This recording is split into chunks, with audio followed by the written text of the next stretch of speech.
नमस्कार मेरे प्यारे बच्चों, मैं हूं राहुल जलान और स्वागत है आप लोगों का मेरे इस नए वीडियो लेक्चर में। बच्चों, आज के वीडियो लेक्चर में हम लोगों को किन चीजों के बारे में जानना है तो ऑक्सीडेशन नंबर और ऑक्सीडेशन स्टेट, जो कि आप लोग स्क्रीन पर देख भी रहे होंगे।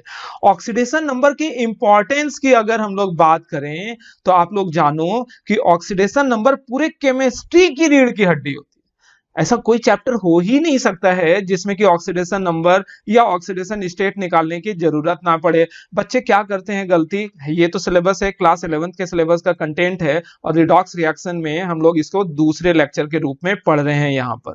लेकिन होता क्या है कि 11th वाले बच्चे जब इसे ध्यान से नहीं देखते हैं, ध्यान से नहीं सीखते हैं, अच्छी तरह से समझने की कोशिश नहीं करते हैं, तो उसे 11th के बाकी सारे चैप्टर में तो दिक्कत होती ही है, परेशानी होती ही है। क्लास 12th में जाकर जब वो सॉल्यूशन चैप्टर में पहुंचते हैं, इलेक्ट्रोकेमिस्ट्री चैप्टर में पहुंचते हैं, और भी P block, D block, F block, हर जगह ऑक्सीडेशन स्टेट के कॉन्सेप्ट की जरूरत होती है और वहां पर बच्चों को डिफिकल्टी महसूस होती है और उन्हें याद आता है कि क्या कोई ऐसा बंदा है जो कि शॉर्टकट में मुझे ऑक्सीडेशन नंबर या ऑक्सीडेशन स्टेट की जानकारी दे दे। तो ऐसा वहां पर कोई बंदा मिलता भी नहीं है, क्योंकि अगर किसी भी चीज को आप लोगों को बढ़िया से अच्छे से समझना है तो ऑब्वियस सी बात है कि उस चीज को गहराई से देखना होगा, अच्छे से समझना होगा और समय देकर सीखना होगा।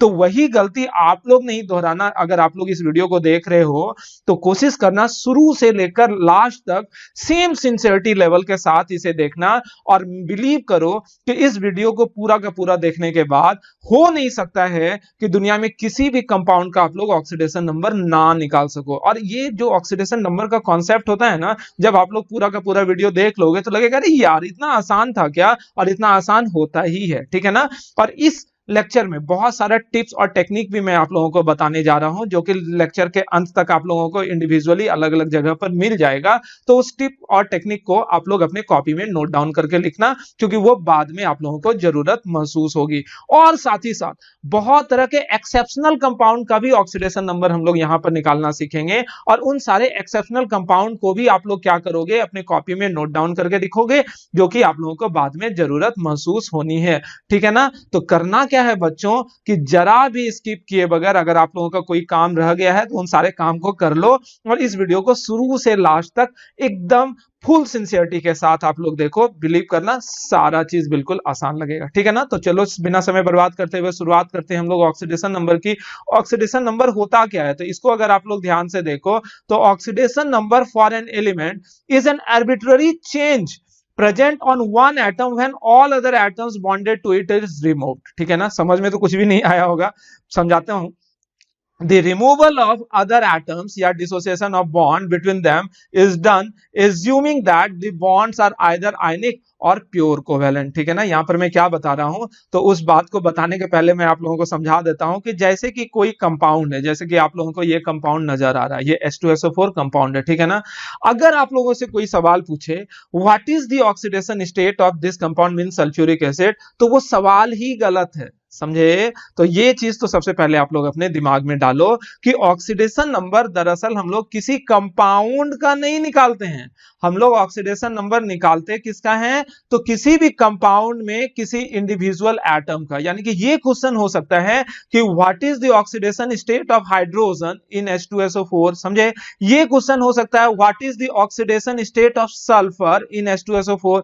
ये क्वेश्चन हो सकता है कि what is the oxidation state of oxygen in sulphuric acid. ये क्वेश्चन बनता है, यानी कि किसी भी कंपाउंड में या किसी भी आयन में आप लोगों को इंडिविजुअल एटम का ऑक्सीडेशन स्टेट पूछा जा सकता है, लेकिन यह नहीं हो सकता है कि पूरे कंपाउंड का ऑक्सीडेशन नंबर आप लोगों से पूछा जाए। ऐसा नहीं पूछा जा सकता है कि what is the oxidation state of ammonia. ऐसा क्वेश्चन पूछ सकते हैं क्या कि बताओ तो अमोनिया का ऑक्सीडेशन स्टेट क्या है, नहीं, ऐसा क्वेश्चन ही गलत है। सही क्वेश्चन क्या है, what is the oxidation state of nitrogen in ammonia, what is the oxidation state of hydrogen in ammonia. ये क्वेश्चन सही क्वेश्चन है और यही क्वेश्चन बनता है। तो एक चीज तो आप लोगों ने सीख लिया कि ऑक्सीडेशन स्टेट किसी मॉलिक्यूल या किसी होल आयन, आयन करने का मतलब मेरा यहां जा रहा है जैसे कि आप लोगों को कहीं पर दिख जाए SO4 तो ऐसा नहीं पूछा जा सकता है कि what is the oxidation state of SO4 ये क्वेश्चन ही बिल्कुल गलत है। ये क्वेश्चन पूछा जाएगा what is the oxidation state of sulphur in SO4 what is the oxidation state of oxygen in SO4 clear है। तो बच्चों अब आप लोग जानो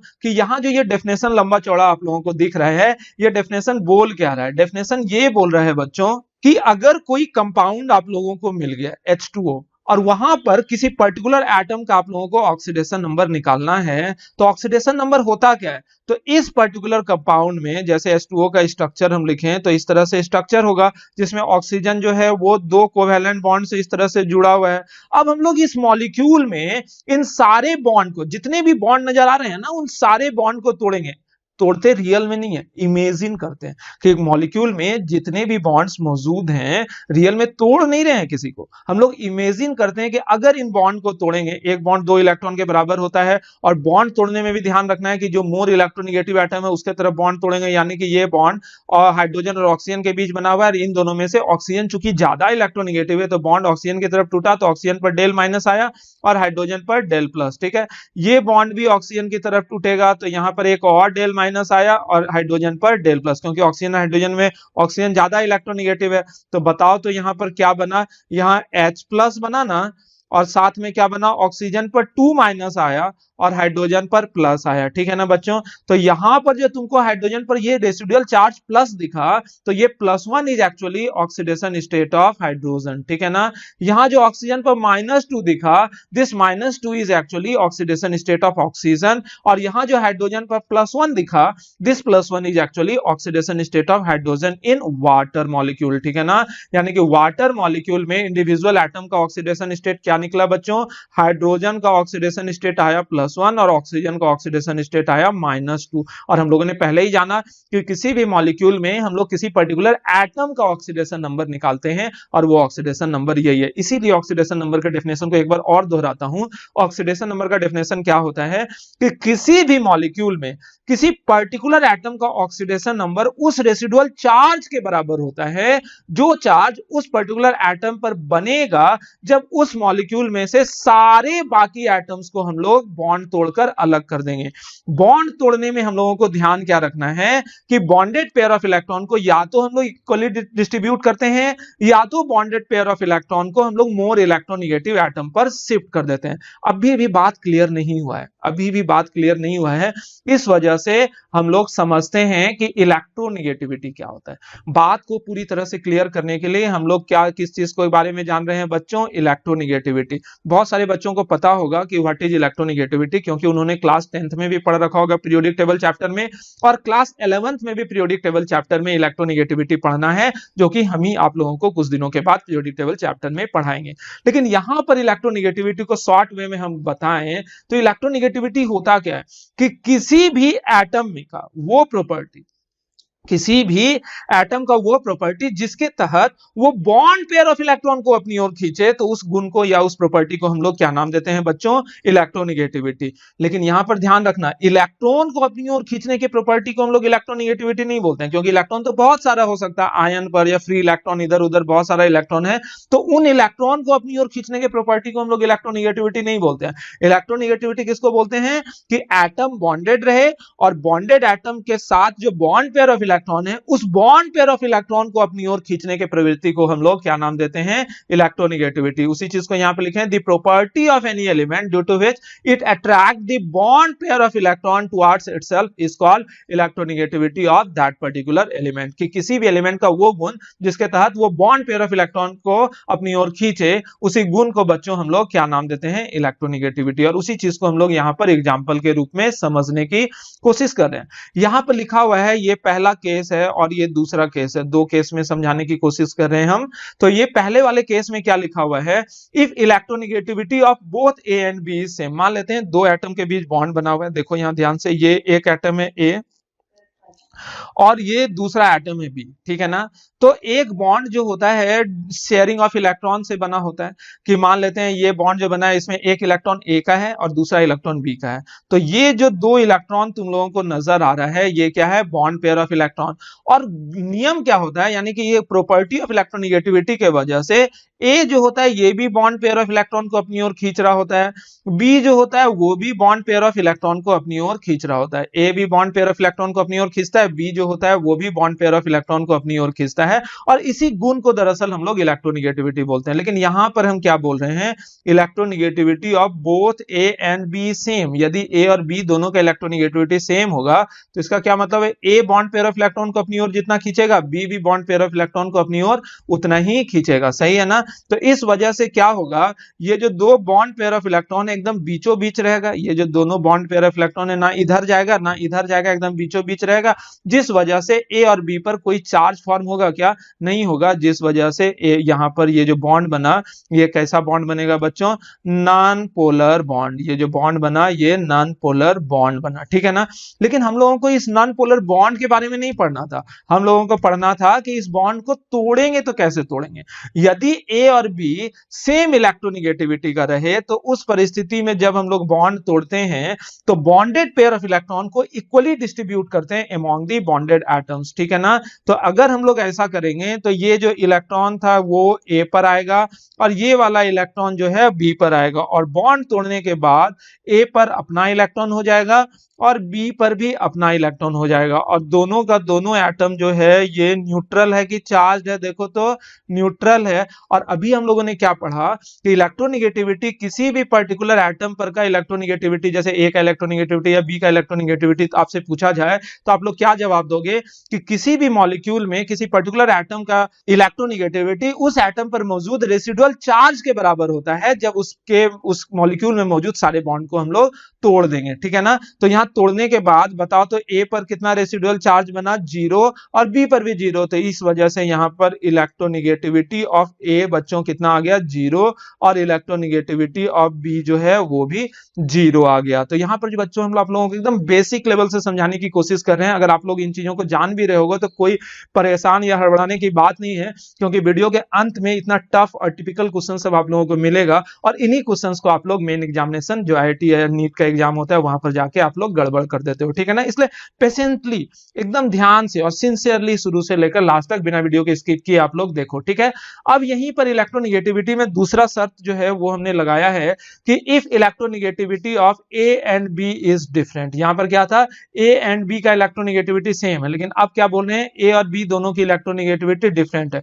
तो आप लोग देखो ध्यान से, अगर ए और बी की इलेक्ट्रोनिगेटिविटी अलग अलग हो तो मान लेते हैं ये ए है और ये जो है दूसरा दैट इज बी, क्लियर है?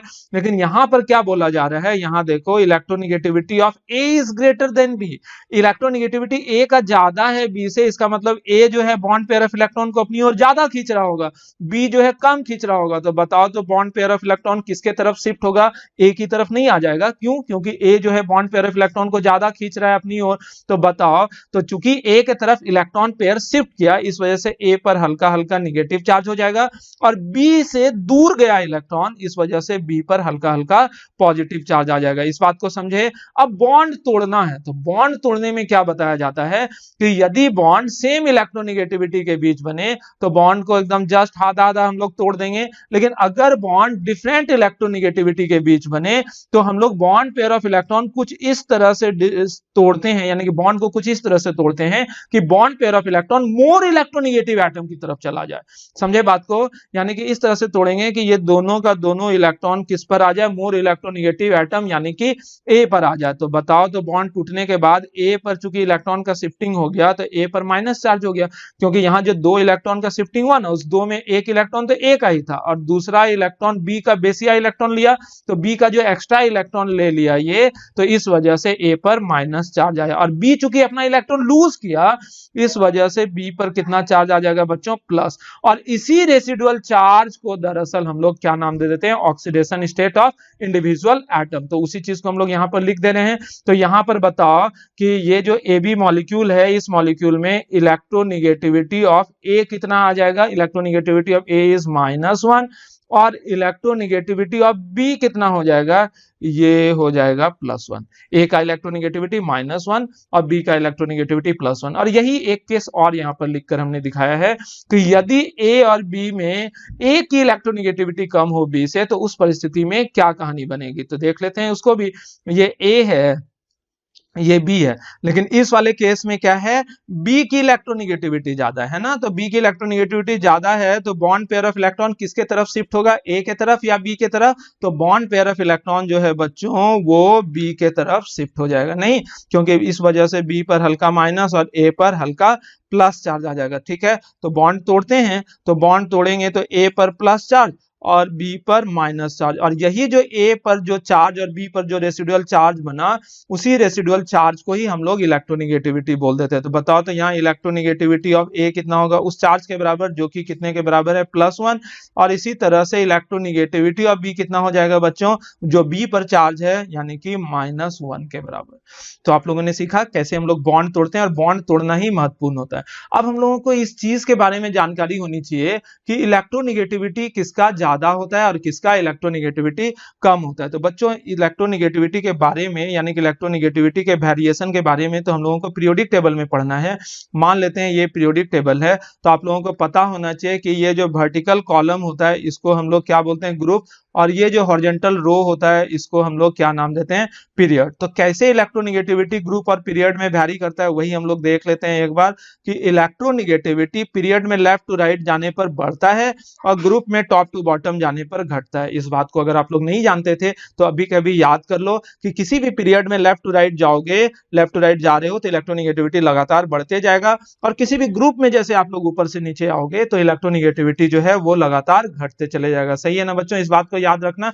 और कुछ कुछ एलिमेंट का इलेक्ट्रोनिगेटिविटी तो पॉलिंग स्केल में हम लोगों को याद भी रखना चाहिए। यहाँ पर हमने टेबल बना के रखा हुआ है आप लोगों के लिए, थोड़ा सा मेहनत करते हैं, तो इतना मेहनत को अगर आप लोगों को थोड़ा सा भी लग रहा है कि मैं मेहनत कर रहा हूं आप लोगों के लिए, तो वीडियो को लाइक कर दो ना भैया, लाइक करने में क्या जाता है, तो आराम से वीडियो को लाइक करो। और यहाँ तक आए हो तो अच्छा ही लग रहा होगा, तभी तो यहाँ तक रुके हो, 16 मिनट बिता लेना कोई मजाक बात होता नहीं है। तो वीडियो को तुरंत से लाइक कर दो और अपने ज्यादा से ज्यादा दोस्तों के बीच इस वीडियो को शेयर करो कि वो लोग भी इस वीडियो का आनंद ले सकें। और आनंद तो होता नहीं है क्योंकि कोई म्यूजिक कंपटीशन तो यहाँ हो नहीं रहा है, तो थोड़ा सा बोरियत तो होगा ही, लेकिन फिर भी उन लोगों को मोटिवेट करो कि भैया प्लीज मेरे सर के चैनल को सब्सक्राइब कर दें, ठीक है।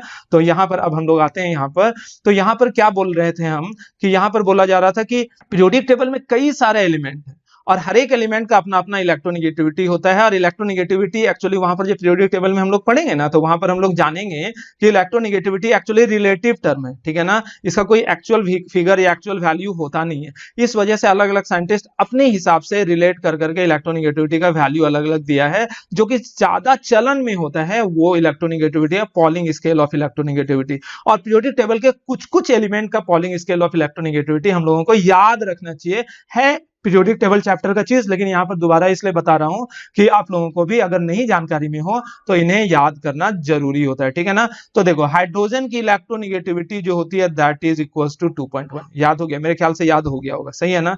उसके बाद सबसे ज्यादा इलेक्ट्रोनिगेटिविटी पीरियोडिक टेबल में किसका होता है, 4.0, याद रखना फ्लोरीन का। ये सब वैल्यू जो है किस स्केल में है, तो ये सारा का सारा वैल्यू पॉलिंग स्केल में। फ्लोरीन की इलेक्ट्रोनिगेटिविटी कितनी होती है बच्चों, 4.0, जो कि मैक्सिमम है। यानी कि आप लोगों को जनरल नॉलेज में ये भी पूछा जाए कि which element in periodic table have maximum electronegativity, तो आप लोगों का जवाब क्या होना चाहिए, fluorine, and it's value is 4.0 in polling scale, ठीक है।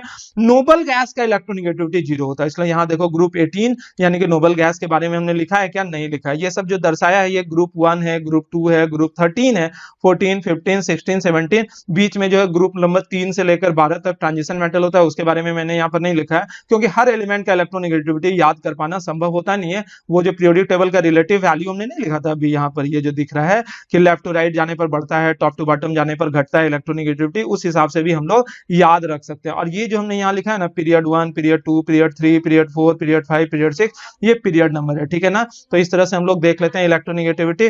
अब यहाँ पर बताओ जल्दी जल्दी कि फ्लोरीन का इलेक्ट्रोनिगेटिविटी कितना है, 4.0, जो कि मैक्सिमम है। और इसी फ्लोरीन के वैल्यू से हम लोग बाकी सबका इलेक्ट्रोनिगेटिविटी याद भी कर लेते हैं। ऑक्सीजन का इलेक्ट्रोनिगेटिविटी फ्लोरीन से कम होता है क्योंकि राइट टू लेफ्ट आओगे तो इलेक्ट्रोनिगेटिविटी पीरियड में घटेगा। और कितना घटता है, 0.5, याद करते जाओ। तो अभी 4.0 के बाद कौन, 3.5, उसके बाद कौन, 3.0, उसके बाद कितना, 0.5 घटाते जाओ, 2.5, उसके बाद कितना, 2.0, याद हो रहा है। उसके बाद कितना, 1.5 है ना, यहाँ पर हम लोग लिख दिए 1.5, और घटाओ 0.5, तो ये कितना हो गया, 1.0। तो मेरे ख्याल से आप लोगों को याद भी हो गया होगा कि इलेक्ट्रोनिगेटिविटी जो होता है लिथियम का कितना हो जाता है, 1.0।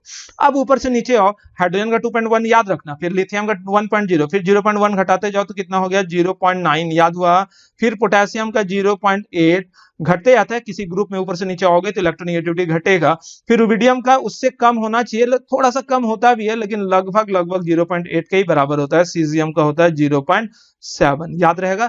ऐसे माना जाता है फ्रेंसियम सबसे कम इलेक्ट्रोनेगेटिव होना चाहिए, लेकिन फ्रेंसियम जो होता है ना that is radio active element, तो उसके बारे में हम लोग चर्चा नहीं करते हैं। पीरियोडिक टेबल में सबसे कम इलेक्ट्रोनेगेटिव एलिमेंट सीजियम को माना जाता है, ठीक है। उसके बाद मैग्नीशियम, सोडियम के बाद आगे अगर जाते हो मैग्नीशियम में तो 0.3 ऐड कर दो तो ये हो जाएगा 1.2, एल्यूमिनियम में और 0.3 ऐड करो तो ये 1.5, सिलिकॉन में और 0.3 ऐड करो तो ये हो जाएगा 1.8, पोटेशियम में 0.3 ऐड करो तो ये 2.1 हो जाएगा, सल्फर में 0.4 ऐड कर दो, थक गए होगे तो इसीलिए 2.5 हो जाएगा, और क्लोरीन में जो है 0.5 ऐड कर दो तो ये हो जाएगा 3.0, ठीक है ना। इन वैल्यूज को याद रखना है बच्चा, क्योंकि तुम लोग सोचो पीरियोडिक टेबल में 100 से अधिक एलिमेंट है, क्या हर एक एलिमेंट का इलेक्ट्रोनेगेटिविटी वैल्यू आप लोगों को याद करने बोला जा रहा है क्या? नहीं, क्योंकि हर एक का याद करना जरूरी भी नहीं है, लेकिन कम से कम इतना का याद रखना चाहिए, और मुझे भी याद है, उम्मीद करता हूं आप लोगों को भी याद हो जाएगा। अभी के अभी, बाद में नहीं करना, क्योंकि बाद कभी होता नहीं है, क्योंकि रात में ही मैंने एक कहावत लिख रखा है जो आप लोगों से शेयर कर रहा हूं, किसी और को बताना मत। वो कहावत ये है, काल करे सो आज कर, आज करे सो अब, पल में परलय वलय वलय बहुरी करोगे कब, ठीक है ना। तो अच्छा लगा तो प्लीज लाइक, दोबारा लाइक नहीं करना, तो वो पुराना लाइक गायब हो जाएगा। तो ये है fluorine, chlorine, bromine, iodine, iodine की इलेक्ट्रोनेगेटिविटी होती है 2.5, ठीक है ना। ये सारा चीज जो इलेक्ट्रोनेगेटिविटी का टर्म था ये सब पीरियोडिक टेबल का टर्म था, और इसमें बहुत सारा चीज जानना होता है कि ये सारा क्वेश्चन इंपॉर्टेंट क्वेश्चन होता है। पूछा जाता है क्या इलेक्ट्रोनेगेटिविटी का जो ये सारा वैल्यू आप लोगों को नजर आ रहा है, क्या ये वैल्यू बदल नहीं सकता? जैसे कि नाइट्रोजन का इलेक्ट्रोनेगेटिविटी 0.3 है, क्या हर जगह 0.3 होगा कि किन्हीं और भी फैक्टर पर निर्भर करता है? तो बिल्कुल इस अलग अलग बातों पर निर्भर करता है। Electronegativity of any element can be differ because it also depends upon the other element with which it is bonded and also upon the hybridisation state of the atom in that particular molecule. यानी कि बहुत सारा बात है। जैसे कि पूछा जाएगा कि नाइट्रोजन का इलेक्ट्रोनेगेटिविटी और क्लोरीन का इलेक्ट्रोनेगेटिविटी का वैल्यू दोनों का 3.0 है, but nitrogen is considered to be more electronegative, why? तो इसका जवाब होता है कि since nitrogen is of smaller size, much smaller size than chlorine, that's why electronegativity of nitrogen is considered to be more electronegative than chlorine. तो ये सब बहुत सारा क्वेश्चन है जो कि पीरियोडिक टेबल का क्वेश्चन है, इंपॉर्टेंट क्वेश्चन है, और इन सारे क्वेश्चन को जब हम लोग पीरियोडिक टेबल में देखेंगे तो वहां देखेंगे। अभी हम लोग दोबारा से आ जाते हैं ऑक्सीडेशन स्टेट पर। यहां पर बहुत सारे एग्जाम्पल हम करवाने जा रहे हैं ऑक्सीडेशन स्टेट का, तो इन सारे एग्जाम्पल को बच्चों आप लोग ध्यान से देखना, और इन सारे एग्जाम्पल को जब आप लोग देखोगे तो क्लियर होगा ऑक्सीडेशन स्टेट का कॉन्सेप्ट, ठीक है ना। लेकिन एक चीज याद रखना, क्योंकि रिडॉक्स रिएक्शन चैप्टर जो है, रिडॉक्स रिएक्शन चैप्टर जो है ये आप लोगों के सिलेबस में दिया गया है कहां पर, ये लगभग 8वां चैप्टर है एनसीईआरटी में, और केमिकल बॉन्डिंग जो है वो क्या है, चौथा चैप्टर, पीरियोडिक टेबल जो है वो तीसरा चैप्टर। यानी कि पीरियोडिक टेबल और केमिकल बॉन्डिंग पढ़ने के बाद लोगों को रिडॉक्स रिएक्शन पढ़ना होता है, तो इसी वजह से इट में भी पॉसिबल कि तुम लोगों को थोड़ी डिफिकल्टी देखने को मिले। जैसे इलेक्ट्रोनेगेटिविटी, तो वो मैंने यहाँ पर बता दिया कि अगर आप लोग पीरियोडिक टेबल नहीं भी पढ़े होंगे तो भी आप लोगों को इलेक्ट्रोनेगेटिविटी का बेसिक कॉन्सेप्ट पता चल गया होगा। और अब जो है ऑक्सीडेशन नंबर निकालने के लिए क्या जरूरत होता है कि हर एक मॉलिक्यूल का स्ट्रक्चर भी तो आप लोगों को पता होना चाहिए। अगर स्ट्रक्चर ही नहीं पता रहेगा तो आप लोग बॉन्ड तोड़ोगे कैसे? तो बॉन्ड तोड़ने के लिए स्ट्रक्चर जरूरी होता है, तो स्ट्रक्चर की जानकारी हम लोगों को केमिकल बॉन्डिंग से मिलता है। तो इस वजह से यहां पर हम क्या कर रहे हैं कि जितने भी मॉलिक्यूल एग्जांपल के रूप में आप लोगों को ऑक्सीडेशन नंबर निकालने के लिए बता रहा हूं, उन सारे मॉलिक्यूल का स्ट्रक्चर भी साथ साथ में बता दे रहा हूं, ठीक है ना। तो इसलिए कोई प्रेशर लेने की जरूरत नहीं है। जैसे हाइड्रोजन है, तो हाइड्रोजन का स्ट्रक्चर बहुत टफ होता है, देखो तो ध्यान से, H और H, ठीक है ना। काम क्या है ऑक्सीडेशन नंबर निकालने के लिए? काम है कि बॉन्ड तोड़ना। तो यहां ये बॉन्ड है, अगर दो बॉन्ड सेम इलेक्ट्रोनेगेटिविटी के एटम के बीच बना हो तो उस बॉन्ड को बराबर बराबर तोड़ेंगे, यानी कि इस इलेक्ट्रॉन को इस पर और इस इलेक्ट्रॉन को इस पर, जिस वजह से रेसिडुअल चार्ज जो होगा वो कितना होगा, हाइड्रोजन अपना इलेक्ट्रॉन ले लेगा, हाइड्रोजन अपना इलेक्ट्रॉन, तो कोई चार्ज नहीं बना, पूरा न्यूट्रल ही है ना, देख रहा होगा तुम लोगों को। तो यहां पर हम लोग क्या लिखेंगे, oxidation state of hydrogen is equal to 0। Clear हुआ? सिमिलरली क्लोरीन के लिए हम लोग वही काम करते हैं। तो Cl2 है हम लोगों के पास, तो Cl2 के लिए पहले मॉलिक्यूल लिख दिए, ठीक है ना। Cl2 में जो बॉन्ड है एक, और वो दोनों बॉन्ड जो है दो सेम इलेक्ट्रोनेगेटिविटी के एटम के बीच बना है, और अगर सेम इलेक्ट्रोनेगेटिविटी के एटम के बीच बॉन्ड बना हो तो उस बॉन्ड को हम बॉन्डेड इलेक्ट्रॉन को हम लोग इक्वली डिस्ट्रीब्यूट करते हैं। और यहां देखो बॉन्ड टूटने के बाद क्लोरीन अपना अपना इलेक्ट्रॉन लिया है, इस वजह से यहां पर न्यूट्रल एटम का फॉर्मेशन हुआ ना। तो बताओ, तो इस स्थिति में ऑक्सीडेशन स्टेट ऑफ क्लोरीन जो है वो कितना हो जाएगा, chlorine atom is equal to 0, क्योंकि कोई चार्ज बना ही नहीं। ऑक्सीडेशन स्टेट होता क्या है कि किसी भी मॉलिक्यूल में मौजूद किसी एटम का ऑक्सीडेशन स्टेट उस रेसिडुअल चार्ज के बराबर होता है जो रेसिडुअल चार्ज उस एटम पर बनेगा तब जब बाकी सारे एटम को बॉन्ड तोड़कर अलग कर देंगे। बॉन्ड तोड़ने का क्या नियम होता है, यदि बॉन्ड सेम इलेक्ट्रोनेगेटिविटी के एटम के बीच बना हो तो हम लोग क्या करेंगे, बॉन्डेड इलेक्ट्रॉन को इक्वली तोड़ेंगे और इक्वली डिस्ट्रीब्यूट करेंगे। और अगर बॉन्ड जो होता है दो डिफरेंट इलेक्ट्रोनेगेटिविटी के एटम के बीच बना हो तो बॉन्ड दोनों का दोनों बॉन्डेड पेयर ऑफ इलेक्ट्रॉन को हम लोग मोर इलेक्ट्रोनेगेटिव एटम की ओर शिफ्ट कर देंगे। ओके, तो HCl को देखो ध्यान से। HCl में अगर आप लोग ध्यान से देखो तो ये H और Cl है, लेकिन यहां पर कहानी क्या बनेगी, यहां पर कहानी बनेगी क्योंकि क्लोरीन जो है हाइड्रोजन से कहीं ज्यादा इलेक्ट्रोनेगेटिव है, तो बॉन्डेड पेयर ऑफ इलेक्ट्रॉन दोनों का दोनों क्लोरीन पर शिफ्ट होगा कि नहीं होगा। तो इस परिस्थिति में तुम लोग बता दो कि हाइड्रोजन पर प्लस चार्ज हो जाएगा और क्लोरीन पर माइनस चार्ज, है ना बच्चों। तो इस स्थिति में oxidation state of hydrogen will becomes equals to +1 और oxidation state of chlorine will becomes equals to -1। Simple, एकदम आसान है, थोड़ा सा काम करना है ये कि, और वो काम है आप लोगों को ध्यान देना है, ठीक है ना।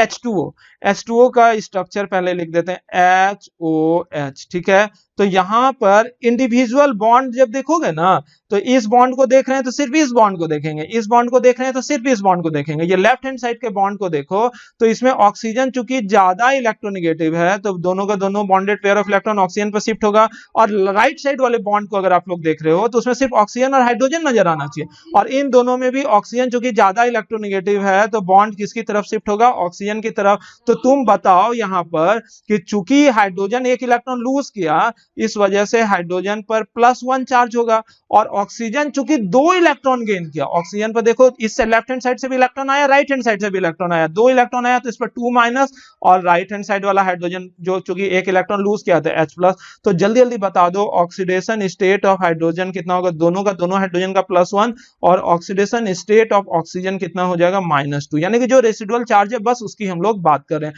अगर आप लोगों को अच्छे से साफ नहीं नजर आ रहा होगा तो उसमें गलती आपकी हो, क्या गलती है तो जल्दी से बताओ कि आप लोगों ने पिक्चर क्वालिटी को बेहतर नहीं बनाया होगा। तो यहां पर आप लोगों के मोबाइल स्क्रीन में यहां पर क्वालिटी का ऑप्शन आ रहा होगा, और उस क्वालिटी के ऑप्शन में जाकर आप लोग 480 पिक्सल में जाकर प्लीज इस वीडियो को देखो, तो सारी चीजें एकदम क्लियर दिखेंगी, और क्लियर दिखेंगी तो क्लियर आपके दिमाग में जाएगा, क्लियर फीड होगा, ठीक है ना।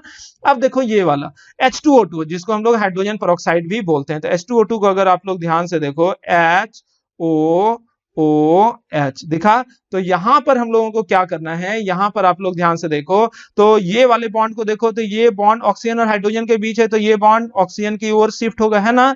ये बॉन्ड भी ऑक्सीजन और हाइड्रोजन के बीच है तो ये बॉन्ड भी ऑक्सीजन की ओर शिफ्ट होगा, ध्यान से देखना। लेकिन बीच वाला बॉन्ड तो ऑक्सीजन और ऑक्सीजन के बीच है, and both the oxygen are of same electronegativity. तो यहां पर जो इलेक्ट्रॉन है बराबर बराबर बढ़ जाएगा, और इलेक्ट्रॉन जब बराबर बराबर बढ़ता है तो कोई चार्ज वार्ज आता है कि नहीं आता, नहीं आता। तो इस परिस्थिति में इस हाइड्रोजन पर +1, इस ऑक्सीजन पर -1, इस ऑक्सीजन पर भी -1 और इस हाइड्रोजन पर +1। तो जल्दी से बता दो, तो यहां पर oxidation state of hydrogen will becomes equals to +1 और oxidation state of oxygen is equals to -1। याद रखना H2O में ऑक्सीजन का ऑक्सीडेशन स्टेट होता है -2 और H2O2 में ऑक्सीजन का ऑक्सीडेशन स्टेट -1 होता है। मतलब ऑक्साइड में ऑक्सीजन का ऑक्सीडेशन स्टेट होता है कितना, -2, और पेरोक्साइड में ऑक्सीडेशन स्टेट जो होता है that is equals to -1। Okay, तो चलो HNO2 को देखते हैं। तो HNO2 का स्ट्रक्चर आप लोगों को पता होना चाहिए। तो HNO2 का स्ट्रक्चर जो होता है वो कुछ इस तरह से होता है, एन, ठीक है ना, HON डबल बॉन्ड O, याद रहेगा आप लोगों को। एक लोन पेयर रहता है तो लोन पेयर मान लो यहाँ पर इस तरह से भी दर्शा सकते हैं, या सिंपली लोन पेयर है दिखा भी सकते हो या नहीं भी दिखा सकते हो, ठीक है।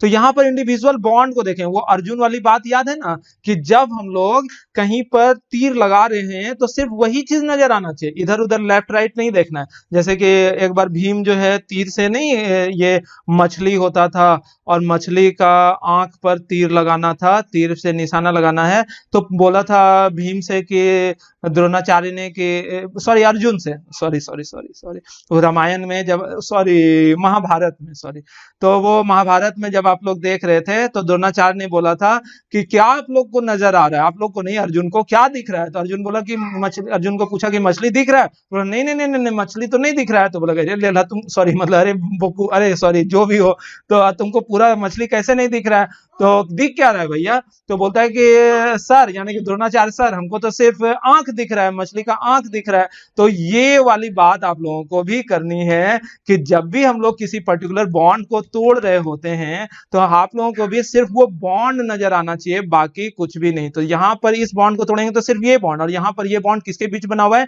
ऑक्सीजन और हाइड्रोजन के बीच, तो which among the two is more electronegative, तो ऑक्सीजन जो है वो ज्यादा इलेक्ट्रोनेगेटिव है। वैसे ही ऑक्सीजन और नाइट्रोजन में कौन ज्यादा इलेक्ट्रोनेगेटिव है, ऑक्सीजन ही ज्यादा इलेक्ट्रोनेगेटिव है, तो यहाँ पर भी दोनों का दोनों इलेक्ट्रॉन ऑक्सीजन की तरफ जाएगा, यानी कि जिस बॉन्ड को तोड़ना है सिर्फ वो बॉन्ड देखना है। और यहाँ नाइट्रोजन और ऑक्सीजन में कौन ज्यादा इलेक्ट्रोनेगेटिव है, तो ऑक्सीजन ज्यादा इलेक्ट्रोनेगेटिव, और यहाँ चूंकि दो दो बॉन्ड है तो दो दो इलेक्ट्रॉन ऑक्सीजन की तरफ जाएगा। तो जल्दी से बताओ, तो ऑक्सीजन पर चूंकि दो साइड से इलेक्ट्रॉन आया है तो इस वजह से ऑक्सीजन पर कितना चार्ज हो जाएगा बच्चों, -2। यहाँ नाइट्रोजन देखो तो इधर दो लॉस किया, राइट हैंड साइड में दो लॉस किया, लेफ्ट हैंड साइड में एक लॉस किया, तो नाइट्रोजन कुल लॉस कितना किया, 3, तो यहाँ पर ऑक्सीडेशन स्टेट +3 हो जाएगा। ऑक्सीजन में देखो दोनों साइड से इलेक्ट्रॉन आ रहा है, -2, और हाइड्रोजन एक साइड से लॉस किया है तो +1, तो यहाँ पर लिख भी देते हैं oxidation state of hydrogen, oxidation state of nitrogen और ऑक्सीडेशन स्टेट ऑफ ऑक्सीजन। जल्दी से बताओ, तो हाइड्रोजन का कितना आया +1, नाइट्रोजन का कितना आया +3, है ना, और ऑक्सीजन का कितना आ गया -2। सही है, तो दोनों का दोनों ऑक्सीजन का सेम ही ऑक्सीडेशन स्टेट आया है। अब हम लोग HNO3 की ओर मूव करते हैं। HNO3 का भी स्ट्रक्चर उसी तरह आप लोग लिखो। HNO3 का स्ट्रक्चर होता है H single bond O single bond and double bond O, और ये है कोऑर्डिनेट बॉन्ड हो। ये कुछ कोऑर्डिनेट बॉन्ड का कॉन्सेप्ट, कोऑर्डिनेट बॉन्ड का कॉन्सेप्ट मैं लास्ट में बताऊंगा। अंतिम का जो 2-3 एग्जांपल है ना, वो कोऑर्डिनेट बॉन्ड को कैसे तोड़ते हैं वो सीखना, जो कि बहुत सारे स्टूडेंट को नहीं आता है। दुनिया में ऐसा कितना स्टूडेंट है कि कोऑर्डिनेट बॉन्ड तोड़ने ही नहीं आता है, तो उस चीज का कॉन्सेप्ट आप लोगों को वीडियो के एकदम अंत में मिलेगा। अभी बस इसको ऐसे ही बनाकर आप लोगों को दिखाता हूं। फिर से बोल रहा हूं, जिस बॉन्ड को तोड़ रहे हैं सिर्फ उसी बॉन्ड को देखो कि वो बॉन्ड किस दो एटम के बीच बना है। ये बॉन्ड ऑक्सीजन और हाइड्रोजन के बीच बना है, और जिनमें से कि ऑक्सीजन ज्यादा इलेक्ट्रोनेगेटिव है, इसलिए बॉन्ड ऑक्सीजन की ओर तोड़े। ये बॉन्ड देखोगे तो ऑक्सीजन और नाइट्रोजन के बीच बना है, तो ये बॉन्ड किसके तरफ शिफ्ट होगा, जो ज्यादा इलेक्ट्रोनेगेटिव है, मतलब ऑक्सीजन की तरफ। ये बॉन्ड ऑक्सीजन और नाइट्रोजन के बीच बना है, तो ये भी शिफ्ट होगा किसके तरफ, ऑक्सीजन की तरफ। ये बॉन्ड किसके तरफ शिफ्ट हो जाएगा बच्चों, ये बॉन्ड भी ऑक्सीजन की तरफ शिफ्ट हो जाएगा, क्योंकि ये बॉन्ड ऑक्सीजन और नाइट्रोजन के बीच बना है, और among the two oxygen is more electronegative. तो तुम गौर करो, यहां पर हाइड्रोजन एक इलेक्ट्रॉन लूज किया तो ये +1 हुआ। यहाँ ऑक्सीजन 2 इलेक्ट्रॉन गेन किया, दो साइड से आ रहा है ना, तो ये हो गया -2। यहाँ भी ऑक्सीजन 2 साइड से गेन किया -2। यहाँ भी ऑक्सीजन, यहाँ पर ऑक्सीजन लग रहा है एक ही साइड से गेन किया, तो यहाँ -1 होना चाहिए, लेकिन ये होता है -2। क्यों, तो इसके बारे में हम लोगों को लेक्चर के अंत में देखने को मिलेगा। यहाँ नाइट्रोजन जो है एक इधर लॉस किया, देखो ध्यान से, एक इधर लॉस किया, 2 इधर लॉस किया, और इधर 1 लॉस किया है। हम लोगों को लगता है 2, 1 और 1 4 होना चाहिए, लेकिन यहाँ पर ऑक्सीडेशन स्टेट कितना हो जाएगा बच्चों, वो हो जाएगा +5। कैसे, तो वो हम लोग लास्ट में देखेंगे। अभी यहाँ पर लिख देते हैं oxidation state of hydrogen will becomes equals to +1, oxidation state of nitrogen will becomes equals to +5, and oxidation state of ये क्या था, oxygen will becomes equals to -T। Is it or not. अब हम लोग H2SO3 की ओर move करते हैं। बहुत सारे एग्जाम्पल इसलिए दिए हैं कि जितना एग्जाम्पल करोगे ना तो उतना ज्यादा कुछ सीखने को मिलेगा। लेकिन यहाँ पर तुम लोगों को अजीब लग रहा होगा सिर्फ एक ही चीज, कि कोई भी मॉलिक्यूल का सर स्ट्रक्चर कैसे लिखेंगे। तो हम जो यहाँ स्ट्रक्चर लिख रहे हैं बच्चों, हमको इसलिए याद है क्योंकि हमने केमिकल बॉन्डिंग पढ़ रखी है। आप लोगों ने किसी की केमिकल बॉन्डिंग के बारे में नहीं जानकारी है, इस वजह से आप लोग स्ट्रक्चर नहीं जान पा रहे हो। लेकिन जब आप लोग केमिकल बॉन्डिंग पढ़ लिए रहोगे तो ये स्ट्रक्चर लिखना आप लोगों के लिए भी बहुत आसान हो जाएगा, ठीक है ना। इसलिए इस पर प्रेशर मत लो, केमिकल बॉन्डिंग पढ़ाएंगे तो सारा चीज बिल्कुल क्लियर होगा। लेकिन अभी आप लोग जानो कि H2SO3 का अगर स्ट्रक्चर ऐसा होता तो ऑक्सीडेशन स्टेट कैसे निकालते हैं, क्योंकि हम लोग अभी यहाँ पर स्ट्रक्चर निकालने नहीं सीख रहे हैं,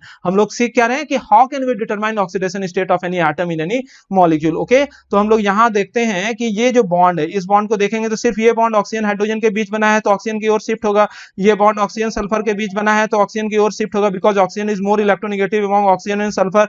यहाँ पर भी ये बॉन्ड ऑक्सीजन की ओर शिफ्ट होगा, ये बॉन्ड भी किसकी तरफ शिफ्ट होगा, ऑक्सीजन की तरफ, ये बॉन्ड भी किसकी तरफ शिफ्ट होगा, ये दोनों का दोनों बॉन्ड ऑक्सीजन की तरफ शिफ्ट होगा। तो जल्दी जल्दी बताते जाओ कि ऑक्सीडेशन नंबर क्या हुआ। हाइड्रोजन यहां से एक इलेक्ट्रॉन लूज किया तो +1, ऑक्सीजन यहां दो साइड से इलेक्ट्रॉन गेन किया तो -2, यहां ऑक्सीजन भी दो साइड से इलेक्ट्रॉन गेन किया तो -2, यहां ऑक्सीजन भी दो साइड से गेन किया -2, और यहां पर हाइड्रोजन एक साइड से इलेक्ट्रॉन लूज किया, इस वजह से +1। ठीक है ना, वीडियो के लेंथ पर मत जाना, थोड़ा सा लेंथ ज्यादा है इस वजह से कि बहुत सारा एग्जाम्पल आप लोगों से करवा रहा हूं। यूट्यूब पर बहुत सारा वीडियो मिलेगा, उन वीडियो में किसी में 5 एग्जाम्पल है, किसी में 3 एग्जाम्पल, किसी में 2 एग्जाम्पल, अच्छा एग्जाम्पल रहता है, लेकिन वीडियो शॉर्ट है। लेकिन ये वाला वीडियो आप लोगों के लिए फायदेमंद इसलिए है कि जितना भी वेरायटी का क्वेश्चन हो सकता है वो सारा वेरायटी एक जगह संग्रहित है। ठीक है ना, इसलिए इसको शुरू से लेकर लास्ट तक देखते चले जाओ।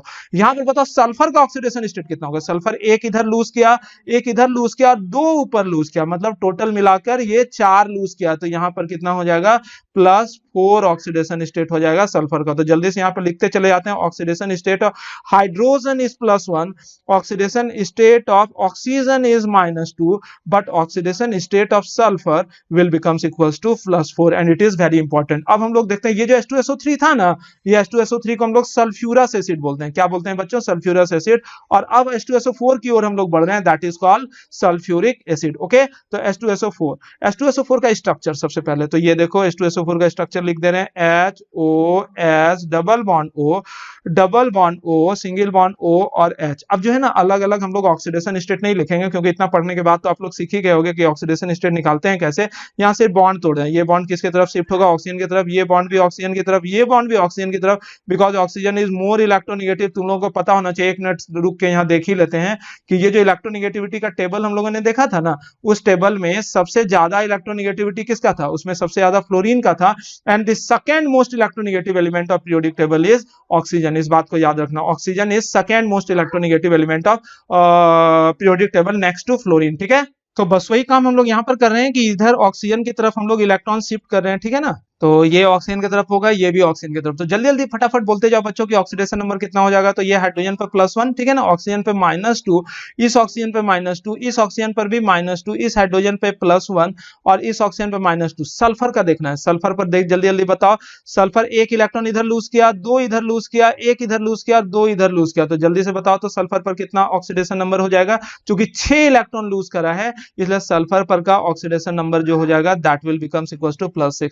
इसलिए जल्दी जल्दी बोल दो, oxidation state of hydrogen is equals to +1 है ना, oxidation state of oxygen is equals to -2 और oxidation state of sulphur is equals to कितना हो जाएगा, +6। तो याद रखना, oxidation state of sulphur in sulphuric acid is equals to +6। ठीक है, अब हम लोग H2S2O7 की ओर बढ़ते हैं। H2S2O7 को हम लोग पायरोसल्फ्यूरिक एसिड बोलते हैं। यहाँ पर जो अलग अलग जगह नाम में बोलता जा रहा हूँ, अगर आप लोगों को नहीं पता और आप लोगों को चाहिए तो आप लोग साथ में नोट डाउन भी करते चले जाना। ठीक है ना, तो यहाँ पर H2S2O7 को हम लोग पायरोसल्फ्यूरिक एसिड बोलते हैं और उसका स्ट्रक्चर कुछ इस तरह से होता है, S डबल बॉन्ड O, बीच में एक ऑक्सीजन और होता है, और S double bond O single bond O OH और यहाँ डबल बॉन्ड O। और स्ट्रक्चर भी याद रखना चाहिए आप लोगों को। ठीक है, बॉन्ड तोड़ते हैं, ये ऑक्सीजन की तरफ शिफ्ट होगा, ये भी ऑक्सीजन की तरफ शिफ्ट होगा, ये भी ऑक्सीजन, ये भी ऑक्सीजन, ये भी ऑक्सीजन, ये भी ऑक्सीजन, ये भी ऑक्सीजन, ये भी ऑक्सीजन। हर बॉन्ड जो यहाँ पर दिख रहा है वो ऑक्सीजन की तरफ शिफ्ट होगा, क्योंकि हर एक बॉन्ड में जो 2 एटम है उन दोनों एटम में से ऑक्सीजन ज्यादा इलेक्ट्रोनेगेटिव है। तो फटाफट बताते जाओ, तो ऑक्सीडेशन स्टेट कितना होगा। हाइड्रोजन चूंकि एक छोड़ा इसलिए +1, ऑक्सीजन पर -2, सही है ना, इस ऑक्सीजन पर भी -2, इस ऑक्सीजन पर भी -2। थकना नहीं है, क्योंकि थकावट मुझे भी होती है, लेकिन मैं थकता हूँ क्या, नहीं, क्यों, क्योंकि मुझे अच्छी क्वालिटी की वीडियो बनानी है और जिससे बच्चों को ज्यादा से ज्यादा फायदा भी मिल सके। ठीक है, तो इस वजह से मैं जब नहीं थक रहा हूं तो आप लोगों को थकने की क्या जरूरत है। ठीक है, तो यहाँ ऑक्सीजन का ऑक्सीडेशन नंबर है -2, लेकिन सल्फर को देखो, सल्फर को देखोगे तो एक बॉन्ड इधर छोड़ा, मतलब एक इलेक्ट्रॉन इधर छोड़ा, एक इधर छोड़ा, एक इधर छोड़ा, एक इधर छोड़ा, एक इधर छोड़ा, कुल मिला के 6 जगह छोड़ा, इसलिए सल्फर का ऑक्सीडेशन स्टेट +6 है। और वही कुछ सल्फर का ऑक्सीडेशन स्टेट यहाँ पर भी है, यानी कि यहाँ पर अगर हम लोग बात बात करें, ऑक्सीडेशन स्टेट ऑफ हाइड्रोजन +1 है, ऑक्सीडेशन स्टेट ऑफ ऑक्सीजन जो है दैट इज इक्वल्स टू कितना -2, ठीक है ना।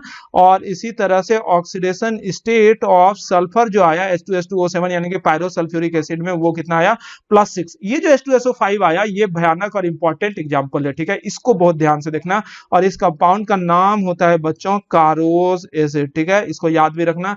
कारोज एसिड का स्ट्रक्चर अगर देखोगे तो इस स्ट्रक्चर में बाकी स्ट्रक्चर से क्या अंतर हो जाता है, तो वो ये है कि यहां 2 ऑक्सीजन साथ साथ अटैच होता है।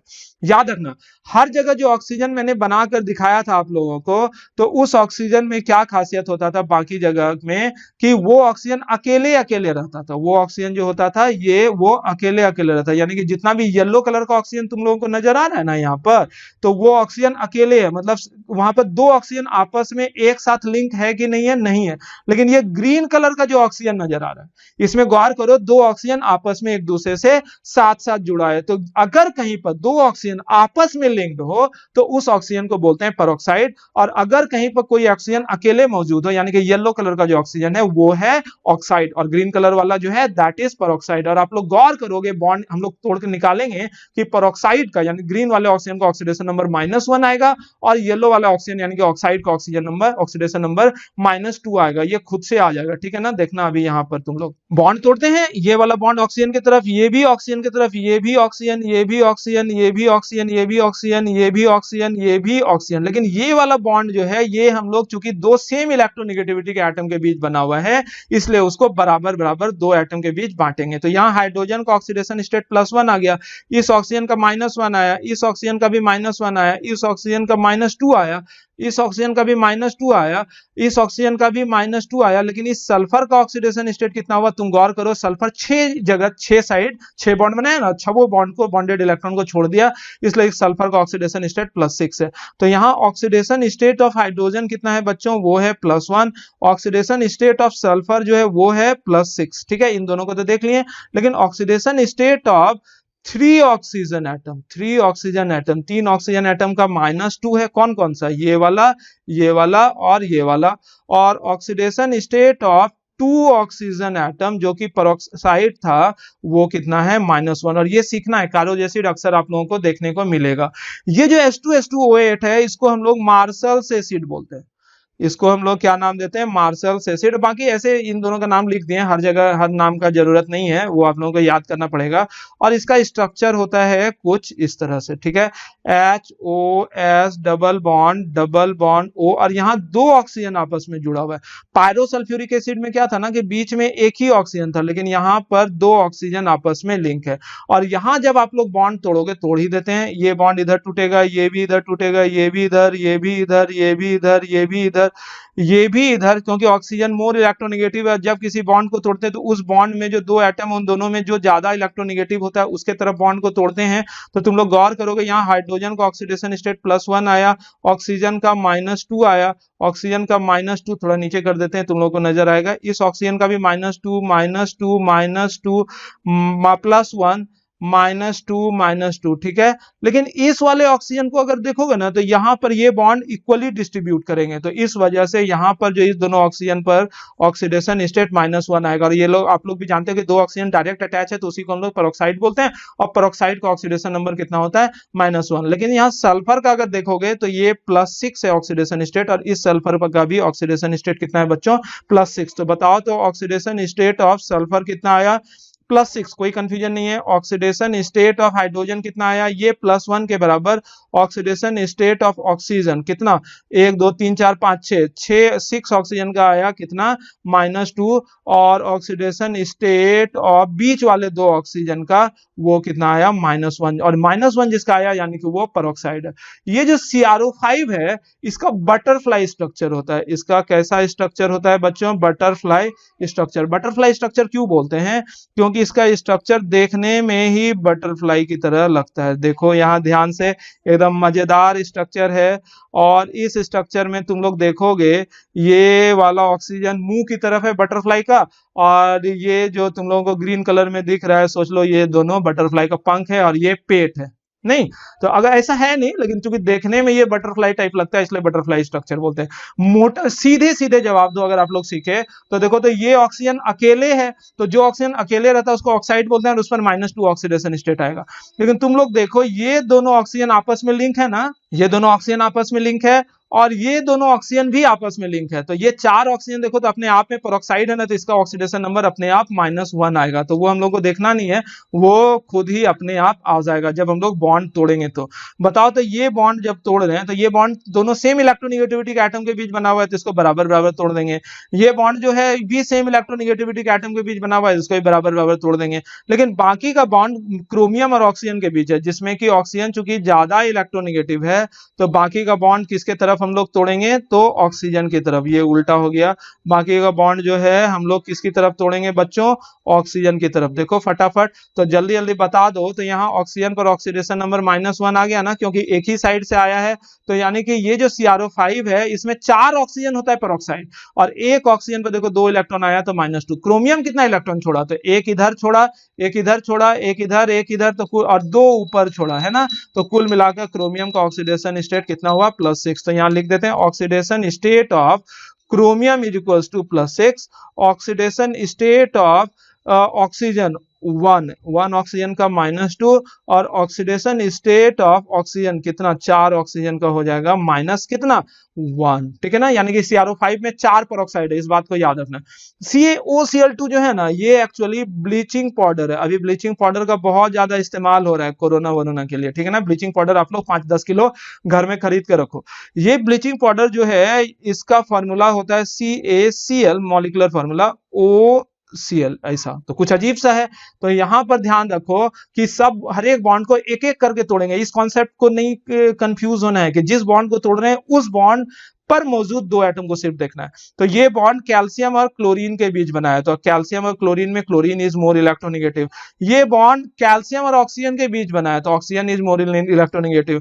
ये बॉन्ड ऑक्सीजन और क्लोरीन के बीच बना है तो इसमें ऑक्सीजन इज मोर इलेक्ट्रोनिगेटिव। और चार्ज डिस्ट्रीब्यूट करो, क्योंकि क्लोरीन 1 इलेक्ट्रॉन छोड़ा है इसलिए इस पर +1, ऑक्सीजन पर 2 इलेक्ट्रॉन आया -2, कैल्शियम 2 इलेक्ट्रॉन छोड़ा है तो बस कॉल आ गया था बच्चों। अब यहां ध्यान से देखो कि ये जो ब्लीचिंग पाउडर है, इस ब्लीचिंग पाउडर में देख रहे थे कि यहाँ कैल्शियम पर ऑक्सीडेशन स्टेट +2 है, यहाँ क्लोरीन 1 इलेक्ट्रॉन गेन किया है इसलिए यहाँ पर ऑक्सीडेशन स्टेट -1। अब ध्यान से देखो ऑक्सीडेशन स्टेट ऑफ किसका, क्लोरीन का। तो एक क्लोरीन का देखो ऑक्सीडेशन स्टेट +1 है और एक क्लोरीन का -1। इसी वजह से ब्लीचिंग पाउडर जो होता है रिडॉक्स रिएक्शन में इंपॉर्टेंट एग्जांपल कहलाता है। तो एक क्लोरीन का +1 और oxidation state of chlorine other कितना हो जाएगा -1। बाकी ऑक्सीडेशन स्टेट ऑफ कैल्शियम तो आप लोग देख लिए कितना है +2 और ऑक्सीडेशन स्टेट ऑफ ऑक्सीजन जो है ये -2। और जितना भी एग्जांपल यहाँ लिखवा रहे हैं सारा का सारा एक्सेप्शनल एग्जांपल है और उन सबों को याद रखना है तुम लोगों को बच्चों। ठीक है ना,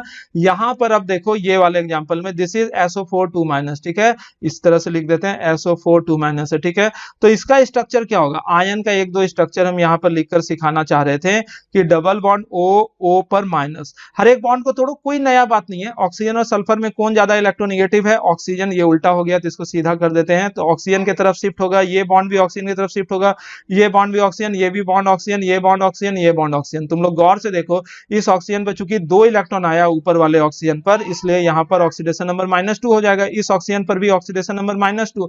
ये वाले ऑक्सीजन पर 1 इलेक्ट्रॉन आया है, लेफ्ट वाले पर 1 ऑक्सीजन आया है और 1 माइनस चार्ज पहले से है, इस वजह से टोटल चार्ज -2। और इस ऑक्सीजन पर 1 माइनस पहले से और 1 इलेक्ट्रॉन आया तो कुल मिलाकर ऑक्सीडेशन स्टेट -2। क्योंकि oxidation state is equal to residual charge, यानी कि जितना नेट चार्ज बच जाए उस पर्टिकुलर एटम पर, जिस एटम का ऑक्सीडेशन नंबर निकाल रहे हैं आफ्टर बॉन्ड फिजन, उसी को हम लोग क्या नाम देते हैं, ऑक्सीडेशन स्टेट। सल्फर की बात करें बच्चों तो सल्फर 2 ऊपर छोड़ा, 2 नीचे छोड़ा, लेफ्ट में 1 और राइट में 1, कुल मिलाकर 6 इलेक्ट्रॉन लूज किया, इसलिए सल्फर का ऑक्सीडेशन स्टेट +6। यहां पर लिख देते हैं oxidation state of sulphur is +6। सही है ना, oxidation state of each oxygen is equal to -2, nothing else. S4O6 2-, S4O6 पर 2- है तो इसका स्ट्रक्चर देखो O- रहता है, S double bond O, double bond O, OOS यहाँ पर कुछ गलती हो गया, S4 है, बीच में सारा सल्फर ही है, SSO डबल बॉन्ड O। ये बहुत इंपॉर्टेंट एग्जांपल है, इस एग्जांपल को बड़े प्यार से और ध्यान से देखना बच्चों। पहले हम लोग बॉन्ड तोड़ लेते हैं। बॉन्ड तोड़ो, ये बॉन्ड ऑक्सीजन की तरफ, सारा बॉन्ड ऑक्सीजन की तरफ है ना, ये बॉन्ड ऑक्सीजन की तरफ तोड़ेंगे, ये बॉन्ड ऑक्सीजन की तरफ तोड़ेंगे, ये बॉन्ड ऑक्सीजन की तरफ तोड़ रहे हैं, तोड़ रहे हैं, तोड़ रहे हैं, तोड़ रहे हैं। तो जल्दी से बता दो कि यहाँ जो सल्फर सल्फर के बीच बॉन्ड है, तो कन्वेंशनल मेथड से एकदम बराबर बराबर इलेक्ट्रॉन को तोड़ेंगे, क्योंकि दोनों बॉन्ड जो है दो सेम इलेक्ट्रोनेगेटिविटी के एटम के बीच बना हुआ है। तो यहाँ पर इस वाले ऑक्सीजन पर रेसिडुअल चार्ज कितना, -2, यहाँ पर -1 पहले से था, एक इलेक्ट्रॉन और आया तो -2 ही हुआ। यहाँ माइनस चार्ज पहले से था, एक इलेक्ट्रॉन और आया, -2, इस ऑक्सीजन पर -2, इस ऑक्सीजन पर -2। सल्फर को ध्यान से देखो, सल्फर को ध्यान से देखोगे तो क्या मिलेगा तुम लोगों को, इस वाले सल्फर पर चूंकि कहीं से कोई इलेक्ट्रॉन नहीं आया तो 0 और 0 ऑक्सीडेशन स्टेट है बीच वाले सल्फर पर।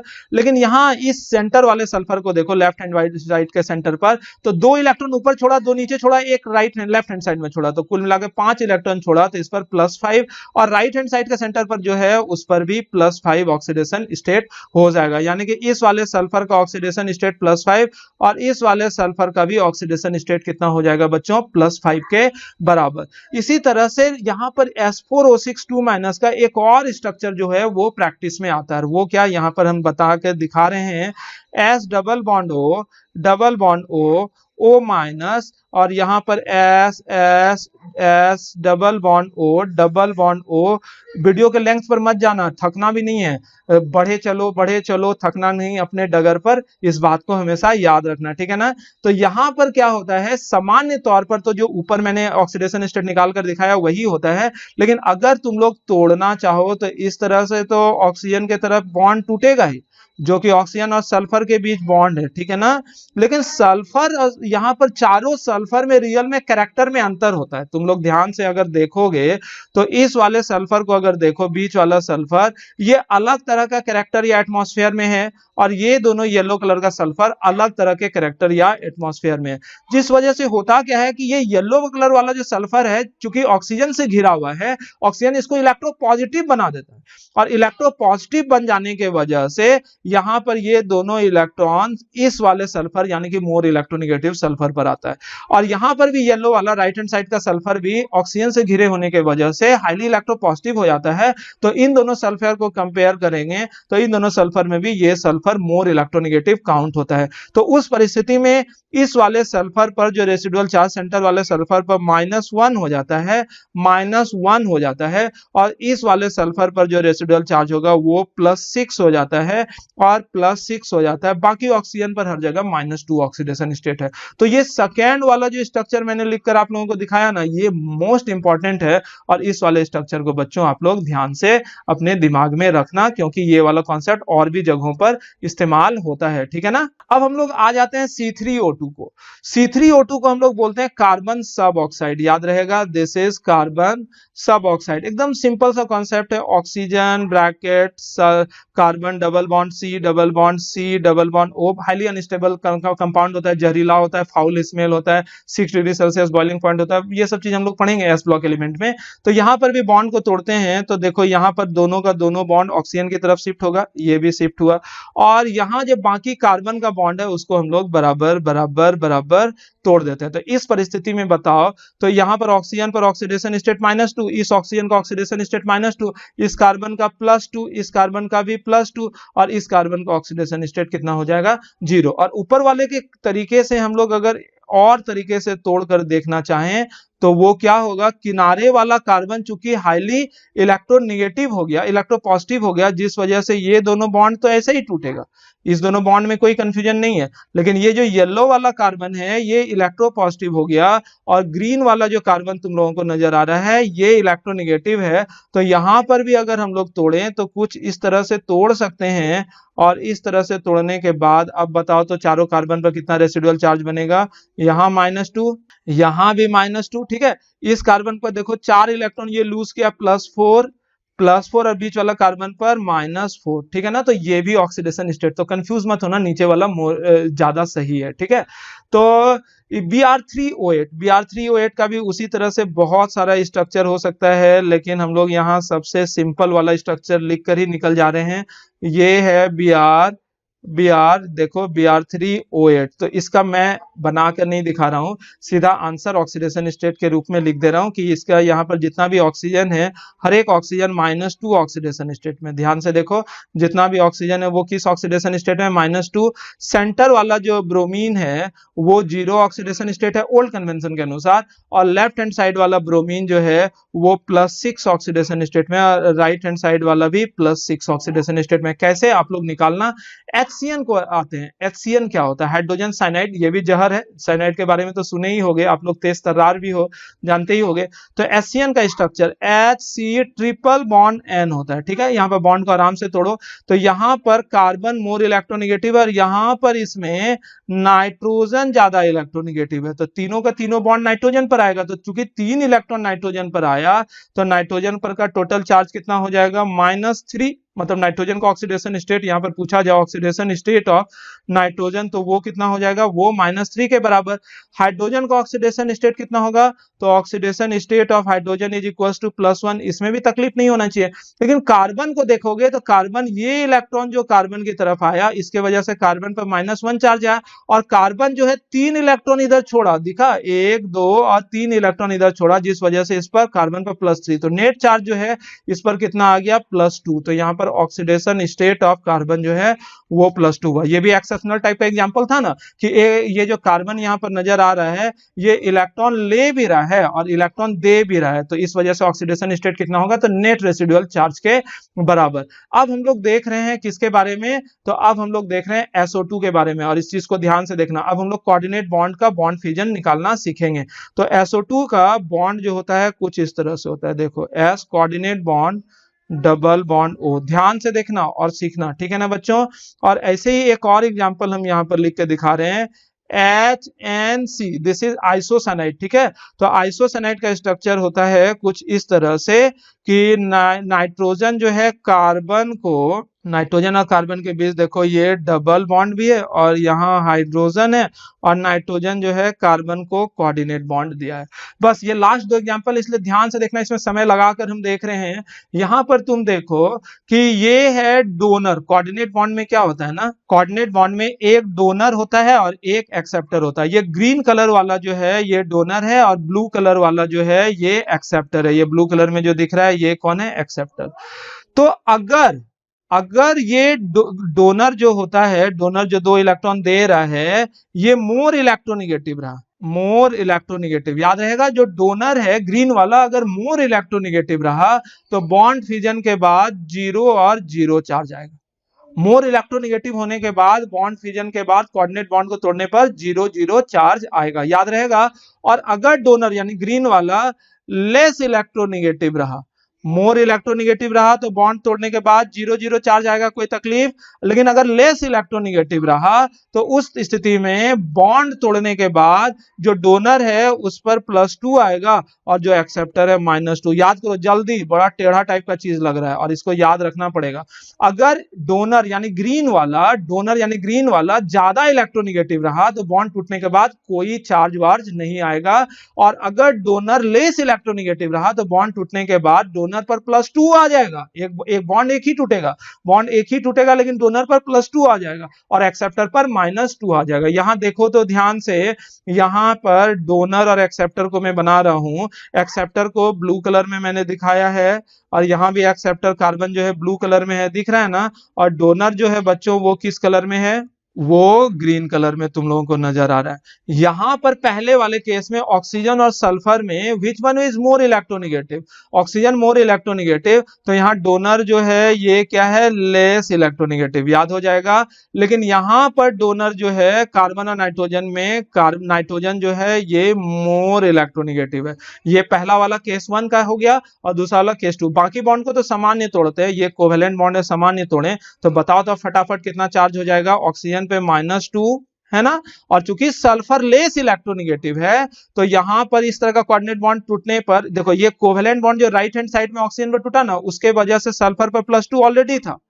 और ये जो कोऑर्डिनेट बॉन्ड टूटा, चूंकि सल्फर लेस इलेक्ट्रोनिगेटिव है, तो कोऑर्डिनेट बॉन्ड टूटने पर सल्फर पर फिर से +2 आया, जैसा कि यहां इस केस में दिख रहा है। तो बताओ तो टोटल चार्ज जो है सल्फर पर वो कितना हो जाएगा, वो +4 के बराबर हो जाएगा, है ना। और ऑक्सीजन जो है वो चूंकि मोर इलेक्ट्रोनेगेटिव कंपोनेंट है क्या चीज का, कोऑर्डिनेट बॉन्ड का, इसलिए उस पर -2 होगा, जैसा कि मैंने यहां पर बताया था। यहां पर नेक्स्ट वाले एग्जांपल में देखो तो नाइट्रोजन और हाइड्रोजन में नाइट्रोजन ज्यादा इलेक्ट्रोनेगेटिव है, इधर शिफ्टिंग होगा। यहां पर भी कार्बन और नाइट्रोजन में नाइट्रोजन ही ज्यादा इलेक्ट्रोनेगेटिव है, इधर शिफ्टिंग होगा। और कोऑर्डिनेट बॉन्ड टूटने से कोई फर्क नहीं पड़ेगा, क्योंकि यहां पर नाइट्रोजन मोर इलेक्ट्रोनेगेटिव है। दिख रहा है ना कि ग्रीन वाला यानी कि डोनर अगर मोर इलेक्ट्रोनेगेटिव रहेगा तो कोऑर्डिनेट बॉन्ड टूटने से कोई फर्क नहीं पड़ेगा। तो यहां पर चार्ज वार्ज क्या होगा, जल्दी जल्दी बता दो। तो हाइड्रोजन पर +1 और नाइट्रोजन पर चूंकि 3 साइड से इलेक्ट्रॉन आया -3, और कार्बन जो होता है 2 इलेक्ट्रॉन छोड़ा तो इसलिए +2, क्योंकि कोऑर्डिनेट बॉन्ड को हम लोग इग्नोर मार रहे हैं, कोऑर्डिनेट बॉन्ड को इस केस में इग्नोर मारना है। तो जल्दी बता दो, यहां पर ऑक्सीडेशन स्टेट ऑफ सल्फर कितना हो गया, +4। Oxidation state of both the oxygen is equal to -2, ठीक है ना। यहां पर ऑक्सीडेशन स्टेट ऑफ हाइड्रोजन तो +1 होगा, ऑक्सीडेशन स्टेट ऑफ नाइट्रोजन कितना हो जाएगा, -3। इंपॉर्टेंट है, oxidation state of carbon is equal to +2, ठीक है ना। ये सब का सब इंपॉर्टेंट था बच्चों। आज के लेक्चर में हम लोग इतना ही जान रहे हैं, कल के लेक्चर में हम लोग और भी बहुत चीज सीखेंगे, भूलना मत, अभी ऑक्सीडेशन नंबर खत्म नहीं हुआ है। ये जो हमने ऑक्सीडेशन नंबर आप लोगों को बताया, ये इजी मेथड बताया।